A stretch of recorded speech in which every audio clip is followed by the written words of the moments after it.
Tolonglah, kalau baca kitab itu harus teliti, harus jeli. Jadi mufti itu enggak goblok koyok kamu Wahabi, enggak. Setelah kami terangkan tentang bolehnya tahlilan dalam kitab I'anatul Talibin di video kami yang sebelumnya, guna untuk membantah kebohongan para sutat Wahabi yang menuduh tahlilan sebagai perbuatan yang bid'ah mungkaroh, ternyata ada salah satu komentator yang masih ngeles lagi. Bahkan ia menampilkan ibarah yang ada di dalam kitab I'anatul Talibin. Nama akun komentator tersebut adalah El-Anjiri Al-Banjari. Padahal kami sudah jelaskan bahwa tahlilan itu adalah pembacaan ayat suci Al-Quran ataupun bacaan-bacaan zikir yang mana pahala dari bacaan tersebut dihadiahkan kepada si mayit. Dan di dalam kitab I'anatul Talibin jelas sekali bahwa pahala bacaan Al-Quran atau zikir-zikir tersebut akan sampai kepada mayitnya kaum muslimin. Ini menurut qaul mu'tamad yang diterangkan di dalam kitab I'anatul Talibin sendiri.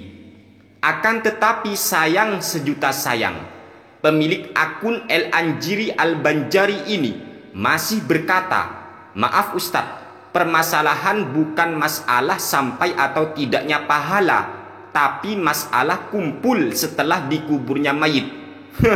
Ini teman-teman ya. Kami hanya bertanya, apakah orang ini paham hakikat tahlilan?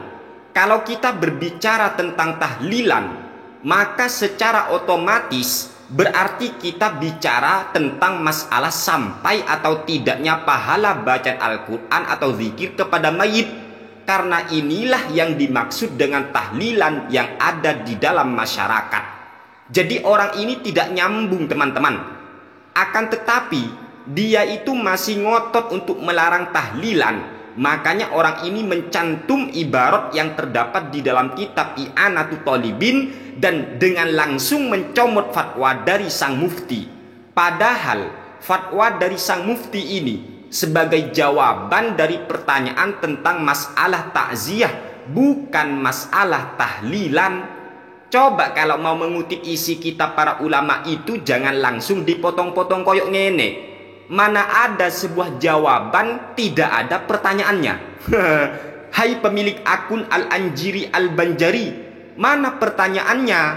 Kok kamu langsung mengutip jawaban dari sang mufti yang berbunyi Alhamdulillahi wahdah wa sallallahu wasallam ala sayyidina Muhammadin wa ala alihi wa sahbihi wassalikina nahjahum ba'da. Allahumma as'alukal hidayata lis-sawabi. Na'am, ma yaf'aluhun nasu minal ijtima'i inda ahlil mayyiti wa sun'it ta'ami minal bida'il munkarati allati yuthabu ala man iha waliyul amri sabatallahu bi qawaidad dini wa ayyada bil islam wal muslimin. Kok langsung koyok ngene kamu?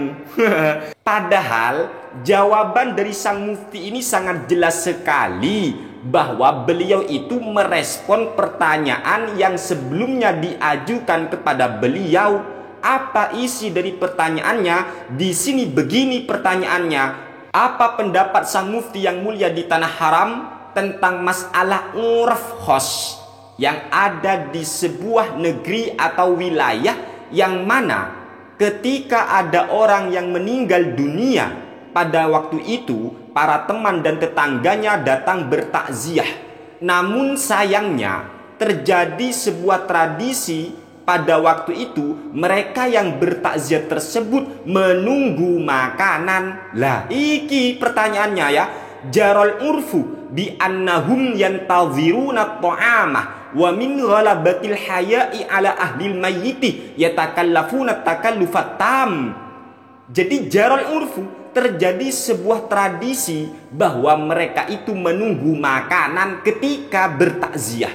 Dikarenakan saking malunya keluarga si mayit, lalu mereka itu bersusah payah untuk menyiapkan makanan yang banyak dan akhirnya disuguhkan kepada para pentakziah yang memang niatnya menunggu makanan tersebut dengan rasa berat hati sekali.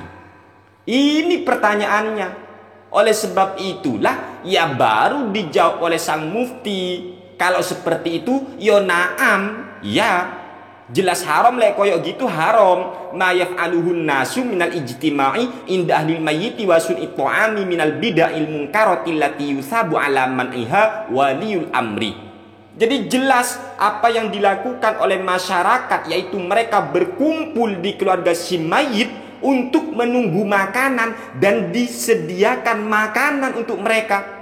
Itu termasuk bid'ah yang mungkaroh, yang mana waliul amri akan diberi pahala ketika melarangnya. Baru seperti itu.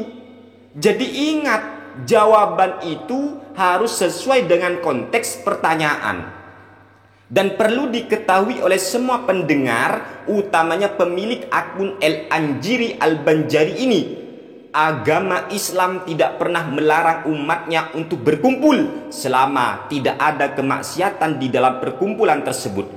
Bahkan Islam sangat menganjurkan umat Islam untuk bertakziah apabila ada orang yang meninggal dunia di antara kita. Dan tidak ada aturan bahwa bertakziah di dalam Islam itu harus satu persatu atau bergantian supaya tidak terjadi perkumpulan di rumah keluarga si mayit. Tidak pernah ada aturan yang seperti itu di dalam Al-Quran maupun di dalam hadis Nabi Muhammad Sallallahu Alaihi Wasallam. Oleh karena itu, perkumpulan yang dilarang di dalam kitab I'anatut Thalibin ini ada penyebabnya. Apa penyebabnya? Yaitu masyarakat bertakziah untuk menunggu makanan dari keluarga si mayit. Kebetulan pihak dari keluarga si mayit merasa malu apabila tidak menyuguhkan makanan kepada mereka. Akhirnya dengan berat hati keluarga si mayit terpaksa memberi makanan kepada para pentakziah yang niatnya memang menunggu makanan. Kejadian seperti inilah yang diharamkan oleh sang mufti. Berbeda dengan kasus apabila keluarga si mayit memang dengan senang hati ia memberi makanan kepada para pentakziah atau tetangga dengan niat untuk bersedekah atas nama si mayit.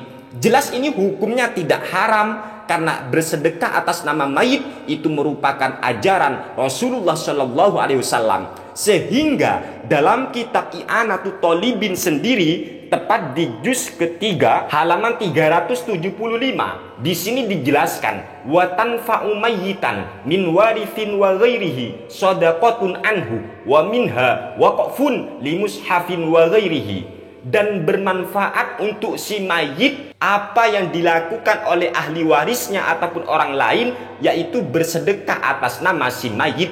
Dan di antara sedekah atas nama mayit itu adalah wakaf untuk mushaf atau selain mushaf. Lah, jadi di sini jelas bersedekah atas nama si mayit itu dianjurkan. Bagaimana mungkin dalam kitab I'anatut Thalibin ini melarang orang atau keluarga mayit bersedekah atas nama si mayit? Padahal jelas di sini dinyatakan wa tanfa'u mayyitan min warithin wa ghairihi shadaqatun anhu wa minha waqfun li mushafin wa ghairihi. Jadi tolonglah kalau baca kitab itu harus teliti, harus jeli. Jadi mufti itu enggak goblok koyok kamu Wahabi, enggak.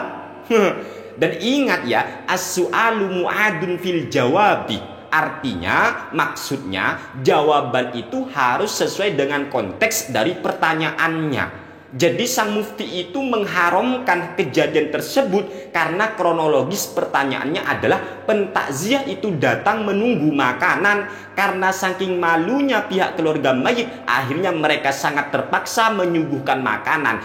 Ini jelas haram. Berbeda kalau memang keluarga si mayit memang berniat untuk bersedekah atas nama mayit dengan senang hati. Jelas-jelas ini merupakan hal yang boleh, bahkan ini merupakan ajaran Rasulullah Shallallahu Alaihi Wasallam.